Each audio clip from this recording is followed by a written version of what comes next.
तो आज हम पढ़ेंगे चौहान वंश के अंदर अजयराज चौहान। कल हमने पढ़ा था चौहान वंश का संस्थापक वासुदेव चौहान और चौहान वंश की उत्पत्ति के बारे में अलग अलग इतिहासकारों के द्वारा अलग अलग उत्पत्ति के कारण बताए गए थे चौहान वंश से संबंधित। तो आज इंपोर्टेंट जो शासक है चौहान वंश का वासुदेव के पश्चात में वेरी इंपोर्टेंट शासक वो शासक बनता है अजयराज चौहान। लेकिन कुछ अन्य भी शासक बनते हैं, वो सब सारे हमने कल के वीडियो के अंदर अपलोड कर रखे, तो कल का वीडियो जरूर देखें। लेकिन इंपोर्टेंट जो शासक बनता है वो अजयराज चौहान बनता है। अजयराज चौहान के समय के अंदर ही सबसे पहले चौहानों के अंदर साम्राज्यवाद विस्तार शुरू होता है, यानी साम्राज्य का विस्तार शुरू होता है। क्वेश्चन ये पूछ लिया जाए कि चौहानों में साम्राज्य का विस्तार किसके शासनकाल से शुरू होता है, तो साम्राज्य का विस्तार अजयराज चौहान के शासनकाल से चौहानों के साम्राज्य का विस्तार शुरू होता है। फिर उसके पश्चात में है कि अजयराज चौहान ने साम्राज्य का विस्तार करते हुए किन किन शासकों को हराया था। तो इन्होंने अपने साम्राज्य का विस्तार करते हुए मालवा के नरवर्मन को हराया था, कि मालवा का शासक था जिसका नाम था नरवर्मन। इनको किसने हराया था, तो मालवा के शासक नरवर्मन को अजयराज चौहान ने हराया तथा अजयराज चौहान ने ही अपनी राजधानी सांभर से स्थानांतरित करके अजमेर को बनाया था। कि चौहान वंश की राजधानी अजमेर किसने बनवाई थी, तो अजमेर राजधानी अजयराज चौहान ने बनाई थी। अजमेर को राजधानी कब बनाई इन्होंने चौहान वंश की, तो 1113 ईस्वी के अंदर इन्होंने अजमेर को अपनी राजधानी बनाई। और अजमेर नगर किसने बसाया, तब भी आंसर करना है कि अजयराज चौहान ने अजमेर नगर बसाया था तथा इसे अपनी क्या बना ली थी, राजधानी बना ली थी। कब बनाई, तो 1113 ईस्वी के। फिर उसके पश्चात में कि अजयराज चौहान ही चौहानों का पहला शासक था जिसने मुद्रा का प्रचलन किया था, यानी कि सिक्के जारी किए थे। तो चौहानों का पहला शासक जिसने मुद्रा का प्रचलन किया वह अजयराज चौहान था। इन्होंने अजय पीरियड वह द्रमस अजय प्रिय व द्रमस नामक सिक्के चलाए थे, चांदी व तांबे, चांदी व तांबे। तो ध्यान रखना अजयराज चौहान ने चांदी व तांबे के सिक्के चलाए थे जिनका नाम क्या था, तो नाम था, ध्यान रखना, अजय प्रिय व द्रमस नाम से इन्होंने सिक्के चलाए थे। और इन सिक्कों पर इन्होंने अपनी पत्नी सोमलवती का नाम खुदवाया था। यह ध्यान कि इन्होंने अपनी पत्नी सोमलवती का नाम सिक्कों पर खुदवाया था तथा इन सिक्कों के एक तरफ लक्ष्मी माता की मूर्ति अंकित थी। कि ये जो अजय प्रिय व द्रमस जो चांदी व तांबे के सिक्के थे, इन पर इन्होंने अपनी रानी सोमलवती का नाम खुदवाया व एक तरफ लक्ष्मी की मूर्ति अंकित थी, लक्ष्मी की मूर्ति। नेक्स्ट वेरी इंपॉर्टेंट है, ध्यान रखना, इन्होंने अजमेर के अंदर एक दुर्ग का निर्माण करवाया था और उस दुर्ग को अजमेरू दुर्ग के नाम से जाना जाता है। कि अजयराज चौहान ने अजमेर के अंदर क्या बनाया था, तो अजमेर के अंदर इन्होंने एक क्या बनाया, दुर्ग बनाया था। और इस दुर्ग का नाम क्या था, तो अजमेरू दुर्ग। यह भी वेरी इंपॉर्टेंट प्रश्न है कि अजमेरू दुर्ग का निर्माण किसने करवाया था, तो अजमेरू दुर्ग का निर्माण अजयराज चौहान करवाता है। लेकिन अजमेरू दुर्ग के अंदर उपनाम से संबंधित काफी सारे क्वेश्चन पूछे जाते हैं कि ये जो अजमेरू दुर्ग जो बनाया था, यह अजमेरू दुर्ग बिठली नामक पहाड़ी पर बनाया था। कहां पर बनाया था, तो बिठली नामक पहाड़ी पर। और बिठली नामक पहाड़ी पर बनाने के कारण ही इस दुर्ग का नाम क्या पड़ गया, गढ़ बिठली पड़ गया। कि किस दुर्ग को गढ़ बिठली दुर्ग के नाम से जाना जाता है, तो अजमेरू दुर्ग को गढ़ बिठली दुर्ग के नाम से जाना जाता है। अन्य और इसके क्या नाम है, तो अजमेरू दुर्ग को ही ध्यान रखना तारागढ़ दुर्ग के नाम से जाना जाता है। तारागढ़ दुर्ग, कि तारागढ़ दुर्ग के नाम से किस दुर्ग को जाना जाता है, तो तारागढ़ दुर्ग के नाम से अजमेरू दुर्ग को जाना जाता है। और तारागढ़ दुर्ग ध्यान रखना बूंदी में भी है, कि तारागढ़ दुर्ग और कहां पर है, बूंदी के अंदर। और अजमेरू दुर्ग को किस नाम से जाना जाता है, अजमेरू दुर्ग को तारागढ़ दुर्ग के नाम से जाना जाता है। अब बात हम ये करें कि इसे तारागढ़ दुर्ग के नाम से क्यों जाना जाता है, कि ये जो अजमेरू दुर्ग है इसे तारागढ़ दुर्ग के नाम से जानने का रीजन क्या है, तो ध्यान रखना, मेवाड़ के शासक थे जिनका नाम था रायमल। मेवाड़ के शासक रायमल का पुत्र पृथ्वीराज सिसोदिया, पृथ्वीराज सिसोदिया की पत्नी ताराबाई के नाम पर तारागढ़ दुर्ग नाम पड़ा। कि ये जो तारागढ़ दुर्ग है वो तारागढ़ दुर्ग किनके नाम से इस दुर्ग का नाम तारागढ़ दुर्ग हुआ? तो मेवाड़ के शासक थे राणा रायमल, और राणा रायमल का ज्येष्ठ पुत्र था जिसका नाम था पृथ्वीराज सिसोदिया। और पृथ्वीराज सिसोदिया, ध्यान रखना, इतिहास में उड़ना राजकुमार के नाम से जाना जाता है, यह भी प्रश्न पूछा गया था। पृथ्वीराज सिसोदिया की पत्नी थी जिसका नाम था ताराबाई, और ताराबाई, ध्यान रखना, टोडा रियासत के राव सुल्तान की पुत्री थी। इसका विवाह पृथ्वीराज सिसोदिया के साथ में हुआ। तब अजमेर, ध्यान रखना, मेवाड़ के अंतर्गत आता था और मेवाड़ का शासक रायमल था। इन्होंने अपने ज्येष्ठ पुत्र पृथ्वीराज सिसोदिया को अजमेर जाने के लिए भेजा, अजमेर जाने के लिए कहा था। तब ये जब अपनी पत्नी के साथ में अजमेर आता है तो अजमेरू जो दुर्ग है उस समय के अंदर खंजर अवस्था के अंदर होता है। तब इसका पुनर्निर्माण करवाता है और इस दुर्ग का नाम अपनी पत्नी के नाम पर तारागढ़ दुर्ग कर देता है। तो यह प्रश्न पूछा जाता है कि तारागढ़ दुर्ग किस दुर्ग को कहते हैं? अजमेरू दुर्ग को कहते हैं। अन्य और इसके उपनाम कौन से हैं? तो ध्यान रखना, जेम्स प्रिसेप, जेम्स प्रिसेप ने अजमेरू दुर्ग को राजस्थान का जिब्राल्टर कहा है। सॉरी, विशप हेबर ने, विशप हेबर, कि विशप हेबर ने अजमेरू दुर्ग को किस नाम से पुकारा है? तो इसे राजस्थान का जिब्राल्टर कहा है, या पूर्व का जिब्राल्टर।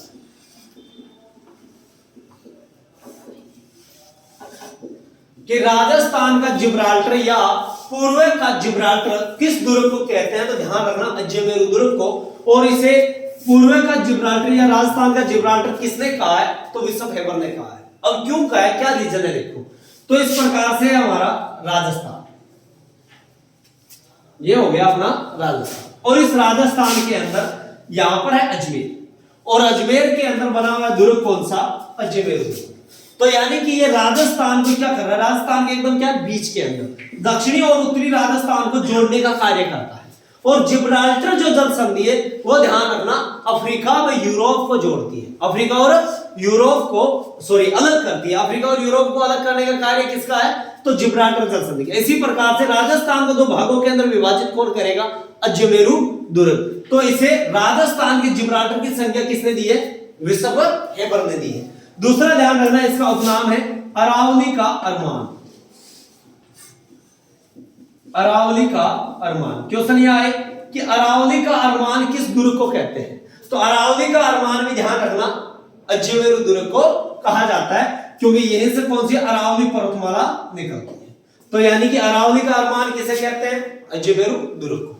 इसे कहते हैं, ध्यान रखना, राजपुताने की कुंजी। राजपुताने की कुंजी। कि राजपुताने की कुंजी किस दुर्ग को कहते हैं? तो अजमेरू दुर्ग को कहते हैं। अब राजपुताने की कुंजी कहने का कारण क्या है? तो ये जो अजमेर है, यहां पर है, ध्यान रखना, जयपुर। जयपुर के अंदर राजपूत कौन से? कछवा राजपूत, कछवा वंश के राजपूत। यहां दक्षिण के अंदर है, ध्यान रखना, मेवाड़ के अंदर सिसोदिया राजपूत, इधर बूंदी के अंदर हाड़ा राजपूत, यहां जोधपुर के अंदर राठौड़ राजपूत, मारवाड़ के अंदर, या बीकानेर में भी कौन से? तो राठौड़ राजपूत। तो ये सब सारे, यानी कि इनके चारों ओर क्या है? राजपूत है। तो अगर इन सभी पर अधिकार करना है, तो अगर अजमेर पर अधिकार कर लिया तो इसका मतलब इन सभी क्षेत्रों के अंदर जा सकते हैं। तो अगर ताला को खोलना है तो कुंजी पास में होनी चाहिए। तो अगर इन राजपुताने, संपूर्ण राजपुताने पर अधिकार करना है तो किस पर अधिकार करना होगा? अजमेर पर अधिकार करना होगा। इसीलिए अजमेर दुर्ग को किस नाम से जाना जाता है? राजपुताने की कुंजी के नाम से जाना जाता है। नेक्स्ट बात यह भी ध्यान रखना कि इस अजमेर दुर्ग को हरविलास ने प्रथम गिरि दुर्ग कहा है। यह भी ध्यान रखना, हरविलास ने अजमेर दुर्ग को क्या कहा है? तो प्रथम गिरि दुर्ग कहा है। कि राजस्थान का प्रथम गिरि दुर्ग हरविलास के अनुसार कौन सा है? तो आंसर करेंगे अजमेरू दुर्ग। नेक्स्ट बात यह भी ध्यान रखना कि अजमेरू दुर्ग ने ही सर्वाधिक स्थानीय आक्रमण झेले। स्थानीय आक्रमण, कि सर्वाधिक स्थानीय आक्रमण झेलने वाला दुर्ग कौन सा है। तो सर्वाधिक स्थानीय आक्रमण झेलने वाला दुर्ग अजमेरू दुर्ग है, जबकि सर्वाधिक विदेशी आक्रमण किसने झेले हैं, तो आंसर करना भटनेर दुर्ग।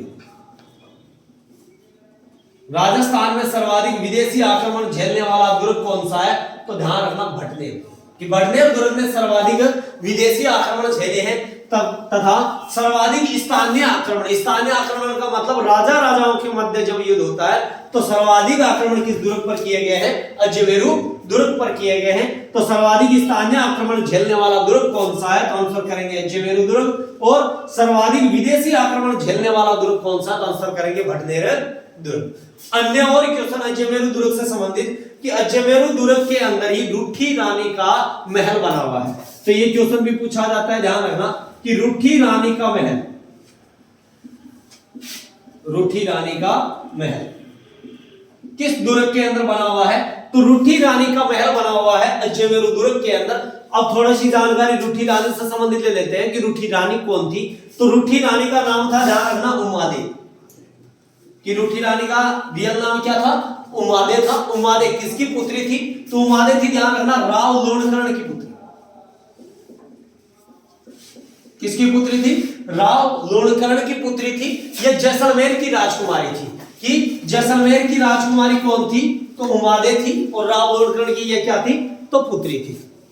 इसी उमादेव का विवाह किसके साथ में हुआ, तो मारवाड़ के शासक राव मालदेव के साथ में।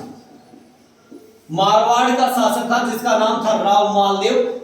राव मालदेव के साथ में उमादेव का विवाह हुआ और किसी बात से लेकर के उमादेव नाराज होकर के विवाह के दिन से ही मारवाड़ से अजमेर आ जाती है और अजमेर के अंदर ही रहती है। इसीलिए इसे इतिहास के अंदर रूठी रानी के नाम से जाना जाता है, कि रूठी रानी के नाम से किसे जाना जाता है, उमादेव को जाना जाता है। और रूठी रानी कहां पर रही थी, अजमेर के अंदर रही थी। इसीलिए अजमेर दुर्ग के अंदर रूठी रानी का क्या बना हुआ है, महल बना हुआ है।